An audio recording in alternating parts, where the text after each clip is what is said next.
Allez, on continue pour la suite de cette vidéo et là vous voyez que j'ai repassé notre unicorn en mode unicorn justement. Donc là toute la psychoframe est camouflée par le blindage, par l'armure. Donc vous voyez que déjà, ne serait-ce que comme ça, notre kit il a quand même vraiment un style qui est vraiment très sympa. Donc là, je ne vous ai pas précisé aussi, concernant le socle, en fait ici, vous avez une petite poignée ici qu'on va pouvoir défaire et qui va pouvoir ajuster la hauteur de notre socle. Alors pourquoi du support du socle? Alors pourquoi je vous parle de ça? Parce qu'en fait, si vous voulez, tout à l'heure on va le voir, une fois que vous l'avez transformé en mode unicorn, votre Gundam il prend en taille, il est un peu plus grand. Vous allez voir pourquoi. Quand on révèle la psychoframe de notre unicorn, celui-ci grandit un peu, vous avez dû le voir dans l'animé, donc on verra un peu plus en détail tout à l'heure. Donc du coup, concernant tout ce qui est articulation blablabla habituel, je pense qu'on va pas revenir là-dessus, vous avez l'habitude.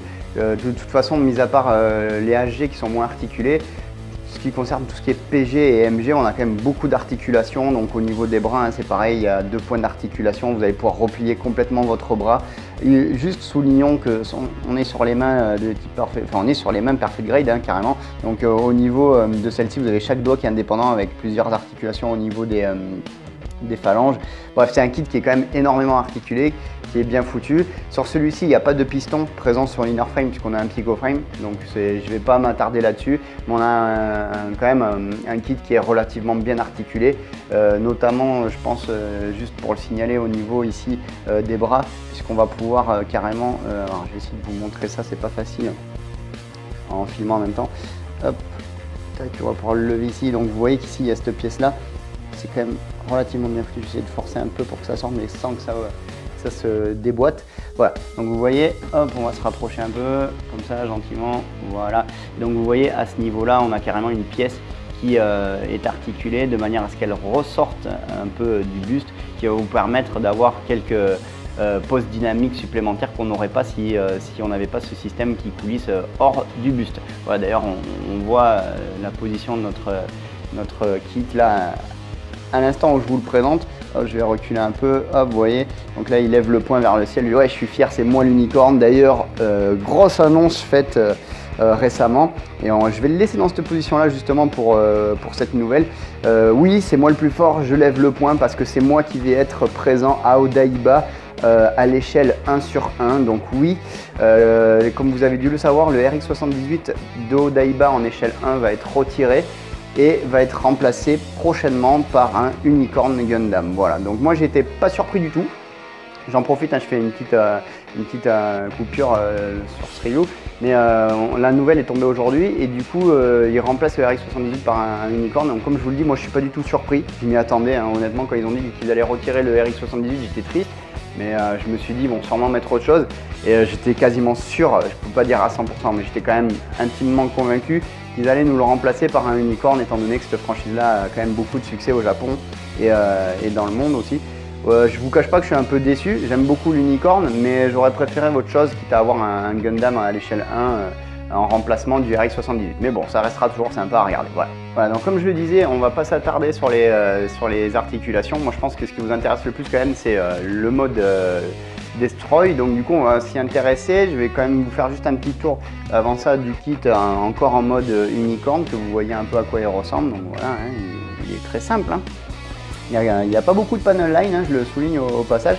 Bon, allez, nous revoilà les amis. J'ai eu un petit souci technique, donc nous voilà de retour avec notre unicorn en mode donc Destroy, avec le psychoframe apparent. Donc on va faire un petit tour rapidement, je vais vous montrer. De toute façon, vous l'avez déjà un peu vu au début de la vidéo. Donc vous voyez que tout ce qui est en rouge est notre magnifique psychoframe qui est donc dorénavant apparent sur notre kit, puisqu'on l'a révélé avec les pièces d'armure suite à donc, les étapes d'ouverture de pièces que je vous ai passé parce que ça prend un peu de temps. Et puis de toute façon, c'est très bien expliqué sur la notice.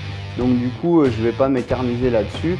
Et donc vous voyez que notre psychoframe est entièrement apparent. Je vais tourner aussi le kit, comme ça vous pourrez voir un peu comment c'est de derrière. Hop, on va faire comme ça, on va se rapprocher un peu. Hop, je vais le mettre de dos. Vous laisser observer un peu à quoi il ressemble aussi de dos avec le psychoframe apparent. Voilà, donc c'est super bien foutu, comme je vous disais précédemment dans le tournage que j'ai fait. Je sais pas si on le verra du coup à la vidéo. Donc comme je disais, c'est vraiment bien foutu. Par exemple, cette pièce-là, quand je vais la descendre, l'armure va s'écarter au niveau de l'épaulière. C'est vraiment bien foutu, c'est vraiment bien pensé de la part de Bandai. Donc c'est sympa, mais il faut faire quand même attention parce qu'il y a quand même pas mal de petites pièces fragiles, en l'occurrence au niveau ici, à ce niveau-là justement, au niveau de la pièce rouge qui est là. Il y a une petite pince ici et à l'intérieur il y a une petite pièce aussi qui peuvent casser facilement, c'est un peu ce qui m'est arrivé. Donc j'ai pu le réparer facilement, un peu de Tamiya Cement et d'époxy petit pour rigidifier le tout, mais faites bien attention parce que c'est assez fragile comme pièce. N'hésitez pas à y aller tranquillement et à éviter le surplus de manipulation. Voilà, donc, je vais le remettre de face et on va regarder un peu comment on procède pour le faire passer en mode Destroy Unchained. Puisqu'il y a un deuxième mode, le Destroy Unchained, hop là, je vais le remettre bien sur le milieu, et qui laisse apparaître un peu plus de Psychoframe. Donc ça, je ne me rappelle pas si on le voit dans l'animé, je vous laisserai le plaisir de le mettre en commentaire sous la vidéo. Et voilà, il y a un mode Unchained qui est possible de réaliser. Donc tout simplement, on va venir ouvrir des panneaux en plus comme ceux-là. Voilà, vous voyez, sur le buste. Hop, là, on va faire doucement. Tac, vous voyez, y arriver. Hein, c'est pas facile à une main. Hop là. Les deux petites ailettes là au niveau du torse, je vais me rapprocher, peuvent se relever. Voilà, laissant apparaître un peu plus de Psychoframe. Donc voilà, ça c'est entre autres une partie du mode Unchained. Bien en plus, au niveau des épaules, là, ici, cette pièce-là va coulisser vers le haut, voilà, comme ça, des deux côtés. Donc, ça sert à rien de trop tirer dessus parce qu'après, en fait, ça se démonte, ça se déboîte. Voilà, juste un peu comme ça vers le haut. Vous pouvez faire pareil avec ceux de derrière, hein. Je vais faire que ceux de devant pour vous montrer, hein, de toute façon. Hop, ici, le Beam Saber vient se placer comme ça de chaque côté du bras. Voilà. Au niveau de l'avant-bras, on a aussi cette petite partie-là qui va venir s'ouvrir. Voilà. Donc vous voyez, c'est juste des petits détails en plus. Alors, je ne vais pas vous le faire de l'autre côté, ça va être trop compliqué là sinon. Et surtout, c'est au niveau des jambes qu'on va avoir des trucs en plus. Donc ici, on a des petites ouvertures, hop, des petits bouts d'armure qui s'ouvrent comme ceci. Je vais vous en faire un. Les autres, je les ferai hors champ après pour vous montrer. Hop, voilà, on vient déplacer des bouts d'armure et on voit qu'il y a hop là, des petites ailettes de Psychoframe qui viennent des deux côtés se déplacer et se mettre vers l'avant comme ça. Voilà, donc ce que je vais faire, c'est que j'ai une petite ellipse, je le mets entièrement en Unchained et on voit ça ensemble. Donc voici notre unicorne en mode Destroy Unchained.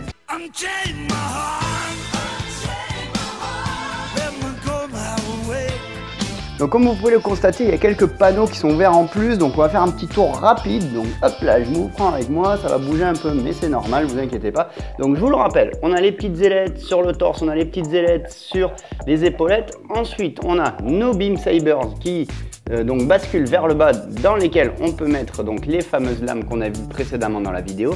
Vous voyez aussi ici que sur l'avant-bras, on a carrément une grande partie de Psychoframe qu'on voit, puisque cette pièce-là vient s'ouvrir complètement, voilà, comme ceci. Donc je vais me rapprocher, je vais vous montrer un peu, voilà. Toc. Ensuite, on va descendre gentiment et on va regarder les jambes. Et vous voyez que là, on est carrément sur l'ouverture de 2 panneaux de chaque côté, donc 4 panneaux en tout par jambe qui s'ouvrent complètement et laissent apparaître des petites ailettes ici et là de Psychoframe. Donc vous voyez, c'est plutôt pas mal, ça se fait à l'intérieur et à l'extérieur de la jambe. Donc je trouve ça plutôt bien réussi, je trouve ça donne un petit effet sympathique en plus. Allez, on fait une petite ordre de comparaison. Donc vous avez l'Astray Red Frame que j'ai en ma possession qui est aussi en Perfect Grade. Vous voyez quand même il est beaucoup plus petit que le Unicorn. Bon après, comme je vous ai expliqué, le mode Destroy va augmenter la taille de notre kit. Mais je vous garantis que même en mode Unicorn, il reste toujours plus grand que le Astray Red Frame. Donc vous voyez qu'on a quand même un kit qui est vraiment grand. Même en PG, il est grand. Et je vous ai mis une petite canette de Monster, hein, pas pour faire de la pub, mais juste pour vous montrer un peu la taille que font ces kits-là. Ça vous donne une idée. Allez, dernière petite comparaison avec le HGUC Full Armor Unicorn Gundam. Donc exactement le même kit, mais en 1.144. Et vous voyez que là, la différence, elle est juste affolante. Puisque le kit au 1.144 fait à peine la taille d'une demi-jambe du PG Unicorn. Voilà. Donc les amis, c'en est tout de ce petit review. On va en conclure rapidement sur mes impressions sur ce kit et sur son montage. Il faut savoir que j'ai mis plus de 21 heures déjà pour faire l'assemblage de tout le kit avec ses accessoires compris, plus les panel lines, le vernis et la dépose des stickers. Voilà, donc comptez bien 21 heures pour réaliser ce no paint amélioré. Voilà, parce qu'il s'agit d'un no paint amélioré, ni plus ni moins. Ce que je trouve vraiment bien foutu dans ce kit, c'est la manière dont vous allez le passer en mode destroy. Comme je vous l'ai expliqué, il y a des pièces qui vraiment vont coulisser dès que vous allez en faire coulisser d'autres. Ça rend vraiment bien, ça donne un petit effet sympathique, un peu comme dans l'animé justement quand il se transforme. Et vraiment je trouve ça très sympathique, comme la pièce des cuisses qu'il y a là, que vous allez écarter vers l'extérieur, ça va faire glisser la jambe vers le bas et laisser apparaître le psychoframe. Donc ça c'est des petits détails mais c'est super sympa. Bon après le but étant de ne pas le manipuler tous les 4 matins non plus, parce que ça reste un kit, c'est pas un jouet, donc c'est quand même fragile. La preuve en est que j'ai cassé 2 petits bouts de pièces qui servaient à fixer ici au niveau des genoux, hein, ces 2 pièces là qui sont des pièces qui bougent beaucoup pour la transformation. Et j'ai eu des petits soucis de casse que j'ai pu réparer, donc ça tient très bien, hein, la preuve vous l'avez devant les yeux.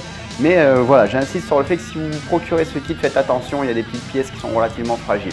Voilà, donc ça sera plutôt un petit point négatif, donc on verra ça après, on va rester dans les points positifs. Donc déjà le kit est magnifique. Il est super grand, super fat, donc ça fait toujours plaisir d'avoir quelque chose d'énorme comme ça, bien qu'il faut avoir la place, parce qu'il est quand même très conséquent. Ce qui est bien foutu, donc le système de transformation pour laisser apparaître le psychoframe. Vous avez aussi dans le mode d'emploi les étapes, si jamais vous procurez le kit LED plus tard, on vous explique comment démonter partiellement le kit pour réintégrer le système de LED, donc ça c'est un petit plus aussi, c'est vraiment sympa. Notez la présence aussi pour ceux qui font du no paint ou du no paint amélioré comme moi j'ai fait là.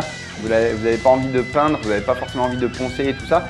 Les pièces sont undergated, ce qu'on appelle, c'est-à-dire que toutes les pièces sont fixées par l'intérieur et pas par le côté. Donc en fait, il y a très peu, voire pas du tout de traces d'ergot grâce à ce système-là. C'est un système qui est d'habitude utilisé pour tout ce qui est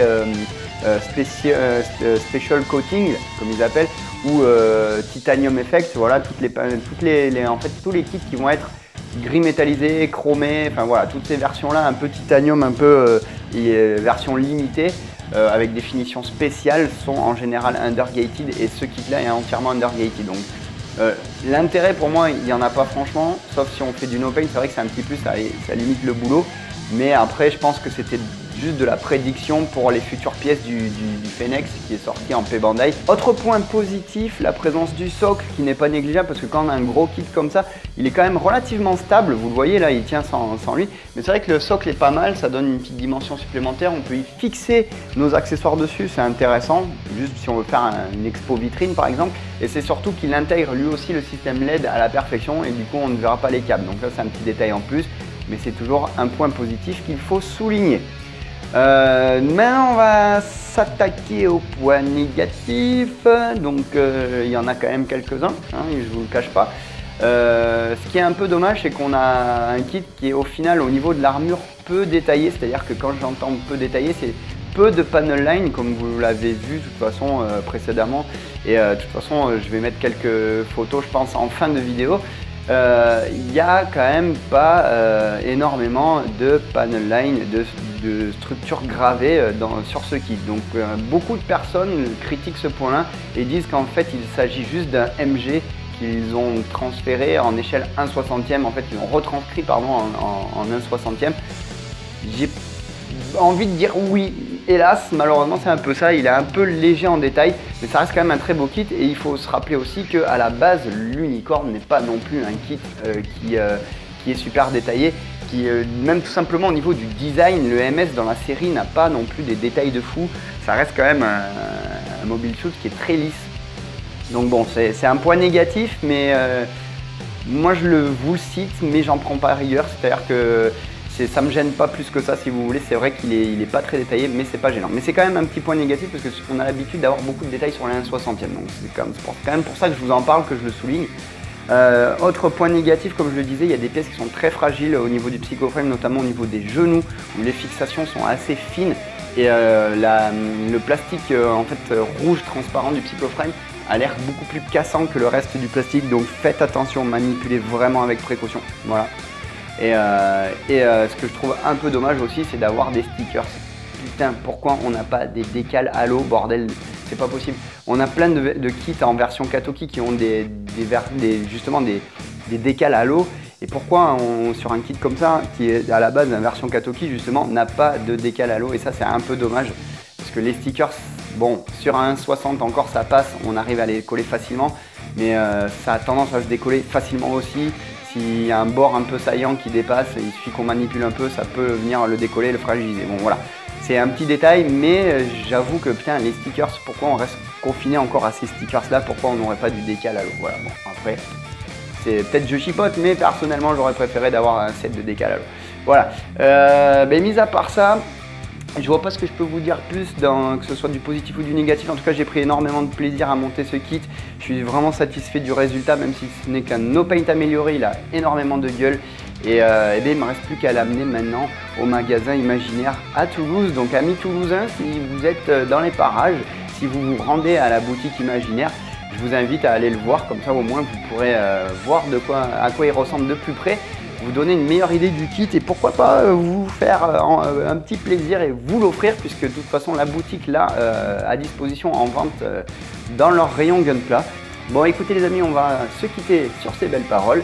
J'espère que cette vidéo vous aura plu. Si vous avez des questions, des suggestions, comme d'habitude, n'hésitez pas à les mettre juste en dessous de la vidéo en commentaire. Si vous avez aimé la vidéo, n'hésitez pas à mettre un petit pouce bleu, à la partager. Si vous n'êtes pas encore abonné à la chaîne, n'hésitez pas à le faire. Je vous rappelle que vous pouvez aussi cliquer sur la petite cloche qui vous permettra d'avoir les notifications dès que je publie une vidéo. Sur ce les amis, je vous dis à tous à très bientôt. Amusez-vous bien, je vous fais des bisous. Salut!